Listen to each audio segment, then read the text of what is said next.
வணக்கம். நான் உங்க friend Jaya Srinivasan. Welcome to veggies recipe. நம்ம வந்து ரெஸ்டாரண்ட் போனோம் அப்படின்னா எல்லாருமே பன்னீர்ல பண்ண ஏதாவது ஒரு கிரேவி நம்ம ஆர்டர் பண்ணுவோம். எல்லாருக்குமே இந்த பன்னீர் அப்படிங்கிறது ரொம்ப பிடிக்கும். நம்ம ரெஸ்டாரண்ட்ல சாப்பிடும்போது நமக்கு என்ன தோணும்னா, இவ்வளோ கிரீமியா இருக்கு, இவ்வளோ ரிச்சா இருக்கு, இதுல முந்திரி பருப்பு சேர்த்திருப்பாங்களா, இல்ல நிறைய கிரீம் சேர்த்திருப்பாங்களா, இல்ல வேற என்ன சேர்த்திருப்பாங்க அப்படிங்கிற மாதிரி நமக்கு தோணும். ஆனா ரெஸ்டாரண்ட்ல வந்து அந்த அளவுக்கு முந்திரி இந்த கிரீம் எல்லாம் சேர்த்து பண்ண மாட்டா. ஏன்னா அதை வந்து அவளுக்கு காஸ்ட்லி ஆயிடும். நம்ம இன்னைக்கு வெஜ்ஜீஸ் ரெசிபி கிச்சன்ல ரெஸ்டாரண்ட்ல வந்து அந்த அளவுக்கு கிரீமியா ரிச்சா அதே நேரம் ரொம்ப சிம்பிளான இன்கிரீடியன்ஸ் யூஸ் பண்ணிட்டு எப்படி பண்றாளோ நம்ம இன்னைக்கு பீஸ் பன்னீர் மசாலா பண்ண போறோம். நான் வந்து இன்னைக்கு ஹோம்மேட் பன்னீர் தான் யூஸ் பண்ண போறேன். இந்த பன்னீர் எப்படி நம்ம ஈஸியா எடுக்கலாம் அப்படிங்கிற வீடியோவும் ஆல்ரெடி நான் அப்லோட் பண்ணிருக்கேன். நீங்க பாத்திருப்பேன் அப்படின்னு நினைக்கிறேன். இன்கேஸ் மிஸ் ஆயிருந்தா லிங்க் டிஸ்கிரிப்ஷன்ல கொடுக்குறேன், நீங்க பாருங்க. இல்ல நீங்க மார்க்கெட்ல பன்னீர் வாங்கி கூட நம்ம பண்ணிக்கலாம். இந்த பீஸ் பன்னீர் மசாலா வந்து சப்பாத்தி, பூரி, ஜீரா ரைஸ், புலாவ் இது எல்லாத்துக்குமே வந்து பெஸ்ட் காம்பினேஷனா இருக்கும். ஒன்ஸ் நம்ம ஆத்துல வந்து இந்த பீஸ் பன்னீர் மசாலா பண்ணி டேஸ்ட் பண்ணி பார்த்துட்டோம் அப்படின்னா அதுக்கப்புறம் ரெஸ்டாரண்ட் போய் சாப்பிடணும் அப்படிங்கிற அவசியமே இருக்காது. சொல்லணும்னா அதை விட கூட இது ரொம்ப டேஸ்டா இருக்கும். ஃபர்ஸ்ட் டைம் சேனலை பாக்குறீங்கன்னா ப்ளீஸ் சப்ஸ்கிரைப் பண்ணுங்க. பெல் ஐக்கானை கிளிக் பண்ணி ஆல் ஆப்ஷன் கொடுத்துட்டீங்கன்னா நான் போடக்கூடிய எல்லா வீடியோஸும் குவிக்கா வந்து உங்களுக்கு ரீச் ஆகும். வாங்க சின்ன சின்ன டெக்னிக்ஸ் அண்ட் டிப்ஸ் யூஸ் பண்ணி இந்த பீஸ் பன்னீர் மசாலாவை கிரீமியா ரிச்சா செம்ம டேஸ்டா குவிக்காவும் எப்படி பண்றதுன்னு பார்க்கலாம். ஸ்டவ்ல ஒரு பேன் வச்சுட்டு அதுல கொஞ்சமா தண்ணி விட்டுருக்கேன். 2 கைப்பிடி அளவுக்கு பச்சை பட்டாணி, அதாவது மெஷரிங் கப்ல 1/2 கப் இருக்கும் இல்லையா, அந்த அளவுக்கு இருக்கு. அது வந்து தண்ணியில சேர்த்துக்கலாம். இந்த பட்டாணியை நம்ம வேக வச்சு எடுத்துப்போம். இதுல ஒரு 2 கல் உப்பு போட்டுருவோம். பச்சை பட்டாணி அப்படிங்கனால ரொம்ப சீக்கிரம் வெந்துடும். ஒருவேளை பச்சை பட்டாணி இல்லை, நம்ம ஃப்ரோசன் பட்டாணி யூஸ் பண்றோம் அப்படின்னா தண்ணி நல்லா கொதிக்க வச்சுட்டு பட்டாணி அதுல போட்டுட்டு ஸ்டவ் ஆஃப் பண்ணிட்டு தட்டு போட்டு மூடி வச்சிட்டோம் அப்படின்னாலே அது வெந்துடும். அதுக்கப்புறம் நம்ம ஃபில்டர் பண்ணி எடுத்துக்கலாம்.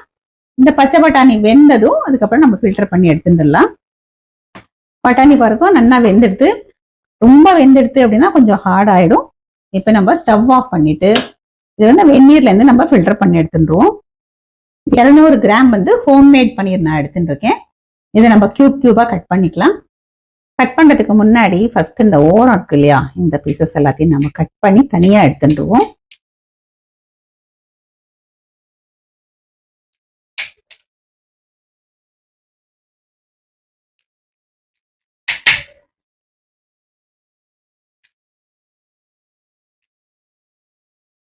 இது எல்லாத்தையும் நம்ம தனியா எடுத்துக்கலாம். இதுவும் நம்ம யூஸ் பண்ணதான் போறோம். இது எப்ப யூஸ் பண்ண போறோம் அப்படிங்கறத நான் உங்களுக்கு காமிக்கிறேன்.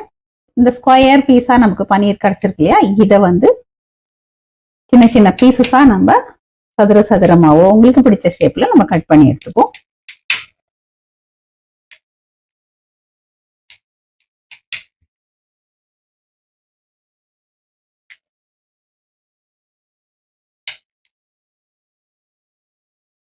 பாருங்க, இந்த மாதிரி சைஸ்ல நான் கட் பண்ணி எடுத்துருக்கேன். ஹோம்மேட் பன்னீர் அப்படின்னால நல்லா சாஃப்டா இருக்கு. இதே மாதிரி இதை ஃபுல்லா நம்ம கட் பண்ணி எடுத்துருவோம். ஸ்டவ்ல கடாயை வச்சுட்டு 2 டேபிள் ஸ்பூன் எண்ணெய் விட்டுக்கலாம். எண்ணெய் சூடானதும் நம்ம ஸ்கொயரா கட் பண்ணி வச்சிருக்கோம் இல்லையா, இந்த பன்னீரை வந்து நம்ம லேசா ஃப்ரை பண்ணி எடுத்துக்கலாம். லைட் கோல்டன் கலர் வந்தா போதும். ரொம்ப அதிகமா ஃப்ரை பண்ணிட்டோம் அப்படின்னா அப்புறம் பன்னீர் ஹார்ட் ஆயிடும். இது வந்து ஜென்ட்லா திருப்பி விட்டு லைட் கோல்டன் கலர் வரும் இல்லையா, அது வரைக்கும் நம்ம ஃப்ரை பண்ணி எடுத்துக்கணும். இந்த பன்னீர் ரொம்ப சாஃப்டா இருக்கிறதுனால நம்ம வேகமா திருப்பினோம் அப்படின்னா உடைஞ்சிடும்.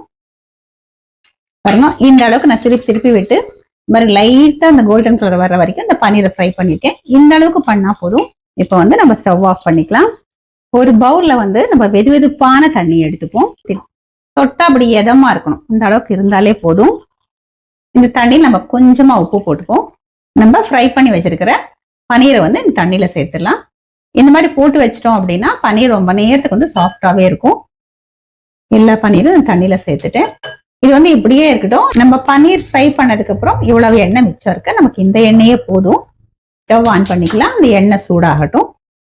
இதெல்லாம் ஒரு சின்ன பீஸ் பட்டை, ஒரு 4 ஏலக்காய், 1 இன்ச் இஞ்சி தோல் சீவிட்டு ரஃபா கட் பண்ணிருக்கேன், 5-6 பல்லு பூண்டு, 2 பச்சை மிளகாய், 2 வெங்காயம் இது போல நீளமா கட் பண்ணி சேர்த்துக்கலாம். வெங்காயம் லைட் கோல்டன் கலர் வர்ற வரைக்கும் நம்ம நல்லா வதக்கிக்கணும்.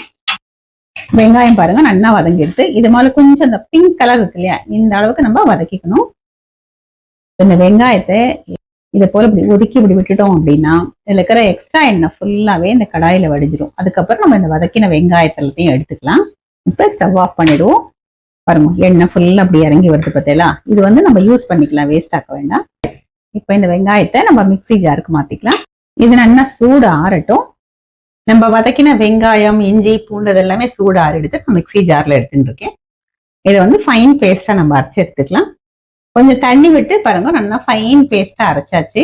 பன்னீர் கொஞ்சம் கட் பண்ணி வச்சோம் இல்லையா, அந்த ஓரம் இருக்கிற பீசஸ் அது வந்து இதுல உதுத்து இப்படி போட்டுக்கலாம்.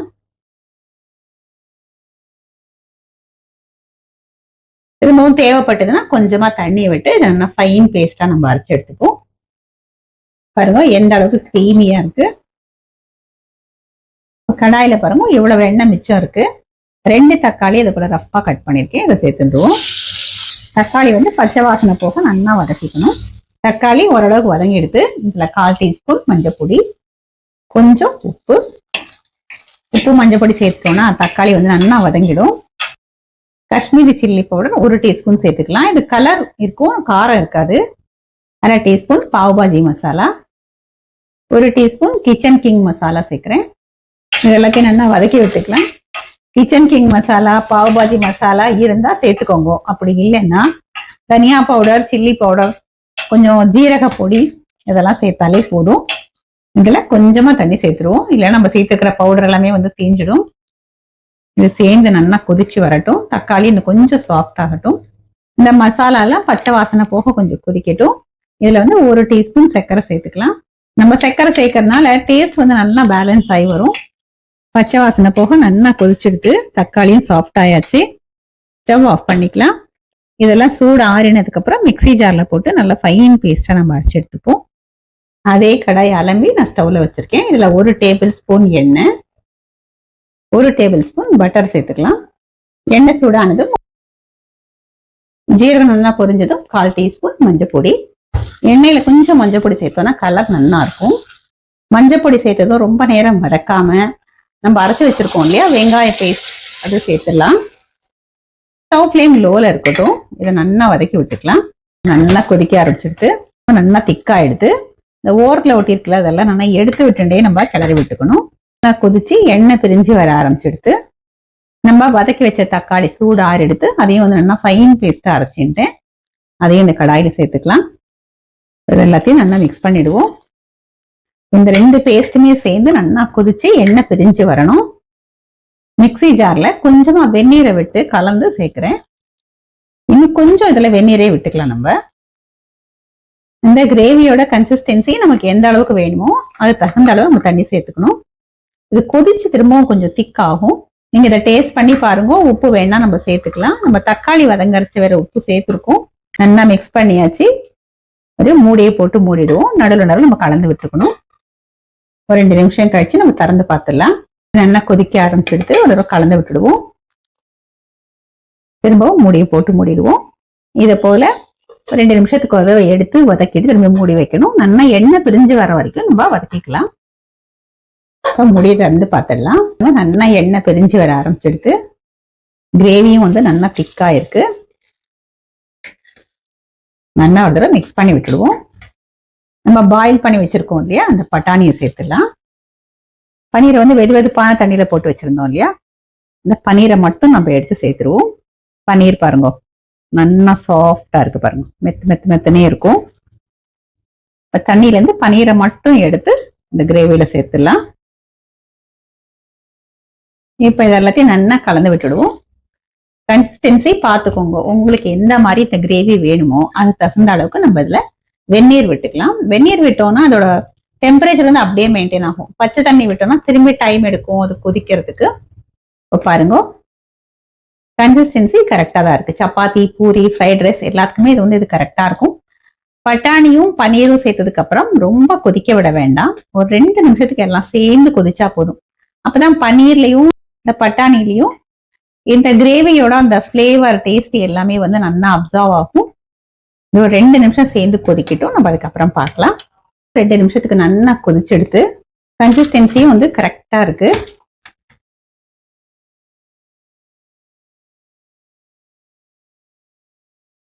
1 டீஸ்பூன் அளவுக்கு கசூரி மேத்தி நல்லா உள்ளங்கையில போட்டு கிரஷ் பண்ணிட்டு இது சேர்த்துக்கோங்க.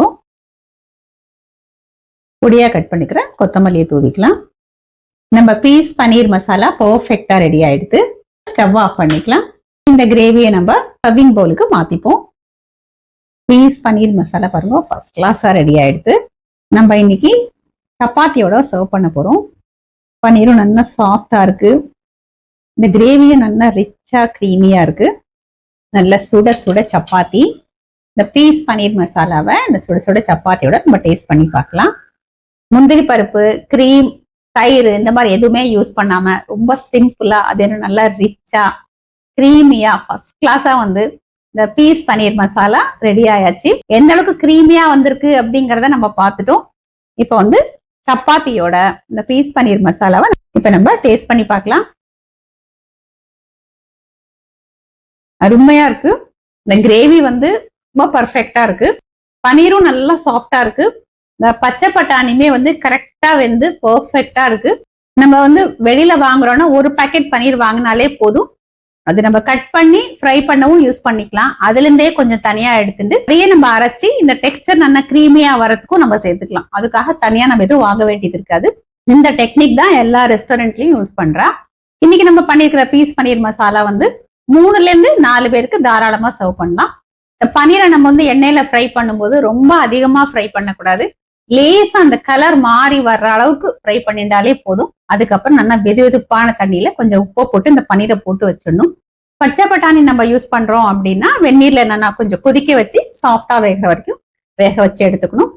அதே வந்து நம்ம ஃப்ரோசன் பீஸ் யூஸ் பண்றோம் அப்படின்னா தண்ணியை கொதிக்க வச்சுட்டு ஸ்டவ் ஆஃப் பண்ணிட்டு அந்த கொதிக்கிற தண்ணியில அந்த ஃப்ரோசன் பீஸை போட்டு தட்டு போட்டு ஒரு 2 நிமிஷத்துக்கு மூடி வச்சுட்டு அதுக்கப்புறம் நம்ம அதை ஃபில்டர் பண்ணி எடுத்துடணும்.